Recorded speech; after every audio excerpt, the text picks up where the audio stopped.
Hello, it's me Coorg Malayali and welcome back. ഇന്നത്തെ video ഒരു special video ആണ്. എൻ്റെ വീട്ടിലെ ചെടികളെ നിങ്ങളുമായിട്ട് ഷെയർ ചെയ്യണമെന്ന് തോന്നി.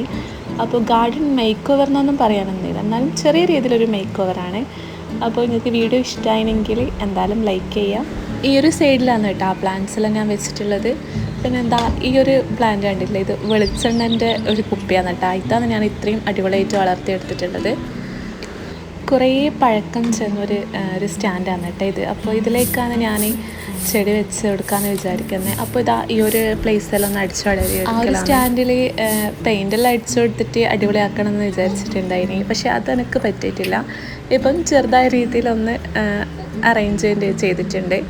ഈ ഒരു സൈഡ് അങ്ങനെ വെയിലൊന്നും കൊള്ളാത്തൊരു സ്ഥലമാണ് കേട്ടോ. അപ്പോൾ ആ ഒരു ഇതിൽ പറ്റിയിട്ടുള്ള പ്ലാന്റ്സാണ് ഇവിടെ വെച്ച് കൊടുക്കുന്നത്. ഈ ഒരു ബിഗോണിയാണ് ഞാൻ ഇതിൻ്റെ മേലെ വെച്ച് കൊടുക്കുന്നത്. അതേപോലെ ഫിലോഡെൻഡ്രോണൊന്നും അത്ര വലിയ വെയിലൊന്നും വേണ്ടല്ലോ, അപ്പോൾ ഈ ഒരു സൺഷെയ്ഡിൻ്റെ ഉള്ളിലും അവർ അടിപൊളിയായിട്ട് വളരുമല്ലോ. പിന്നെ വെച്ച് കൊടുക്കുന്നത് ഇതാ ഈ ഒരു മണി പ്ലാന്റ് ആണ്. പിന്നെ ഇതാ എല്ലാ പ്ലാന്റ്സും ഞാൻ ഇതാ ഇവിടെ വെച്ച് കൊടുക്കുന്നുണ്ട്. വെയിൽ വേണ്ടാത്ത പ്ലാന്റ്സ് ആണ് കേട്ടോ ഞാൻ ഇവിടെ വെച്ച് കൊടുക്കുന്നത്. വെയിൽ വേണ്ടാന്നല്ല, ചെറിയ രീതിയിൽ ഇവിടെ വെയിൽ കിട്ടും, അധികം നല്ല വെയിൽ കിട്ടുന്നൊരു ഏരിയ അല്ല. പിന്നെ ഇതാ ഈ ഒരു കലാത്തിയും ഇവിടെ ഞാൻ ആദ്യം വെച്ച് കൊടുത്തിന്, ഞാൻ അവിടെ ഒരു സെറ്റായിട്ടില്ല. പിന്നെ ഇതാ ഈ ഒരു സ്നേക്ക് പ്ലാന്റും സിങ്കോണയിലാണ് കേട്ടോ ഞാൻ വെച്ച് കൊടുക്കുന്നത്. ഈ ഒരു പ്ലാന്റ്സിൻ്റെ പേര് വന്നിട്ട് ഫിലോഡെൻഡ്രോൺ ലെമൺ ലൈം അങ്ങനെ എന്തോ കേട്ടോ. അപ്പോൾ ആ ഒരു പ്ലാന്റ് വെച്ച പോട്ട് ഭയങ്കര ചെറുതനും കേട്ടോ. അപ്പോൾ അത് നല്ല അടിപൊളിയായിട്ട് വളർന്നു വന്നിട്ടുണ്ട്. അപ്പോൾ ഞാനൊരു വേറൊരു പോട്ടിലേക്ക് മാറ്റാണ്. അപ്പോൾ ഞാനിതാ ഇത് ഇട്ട് കൊടുക്കുന്നതെന്ന് വെച്ച് കഴിഞ്ഞാൽ മണ്ണും പിന്നെ ഉണങ്ങിയ ഇലകളുണ്ടാവില്ലേ, അതാണ് ഇട്ട് കൊടുക്കുന്നത്. അത് മാത്രമാണ് ഞാൻ ഇട്ട് കൊടുക്കൽ.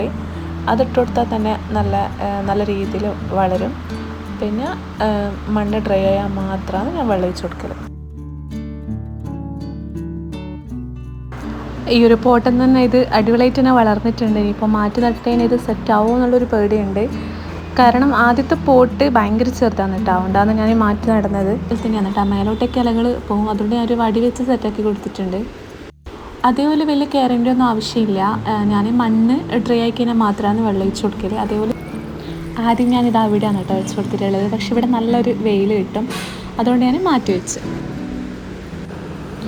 ഇവിടെയാണ് കേട്ടോ ഞാൻ സ്റ്റാൻഡ് വെച്ച് കൊടുത്തിട്ടുള്ളത്. എനിക്ക് അതിലിത് ഓരോ പ്ലാന്റ്സും ഞാൻ വെച്ച് കൊടുത്തിട്ടുണ്ട്.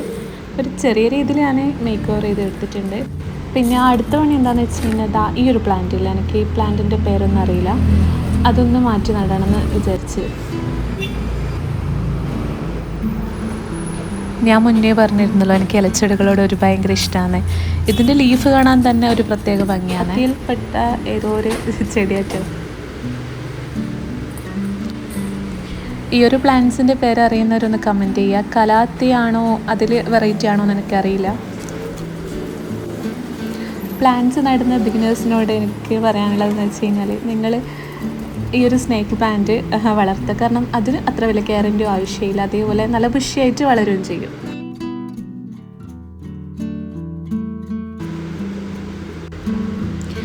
നല്ലൊരു അടിപൊളി വൈറ്റ് പോട്ടിലല്ലെങ്കിൽ കാണാനും ഒരു പ്രത്യേക ഭംഗി തന്നെയായിരിക്കും കേട്ടോ. ഞാനിപ്പോൾ ഒരു ബ്ലാക്ക് പോട്ടിലാണ് ഇവിടെ നട്ടിട്ടുള്ളത്. അപ്പോൾ ഇന്നത്തെ വീഡിയോ ഇത്രയ്ക്ക് തന്നെയുള്ളൂ. വീഡിയോ ഇഷ്ടമാണെങ്കിൽ എന്തായാലും ലൈക്ക് ചെയ്യുക. പിന്നെ നിങ്ങളെ അഭിപ്രായങ്ങളായാലും വിമർശനങ്ങളായാലും കമൻസിലൂടെ അറിയിക്കുക. അപ്പോൾ അടുത്തൊരു വീഡിയോയിൽ കാണുന്നത് വരെ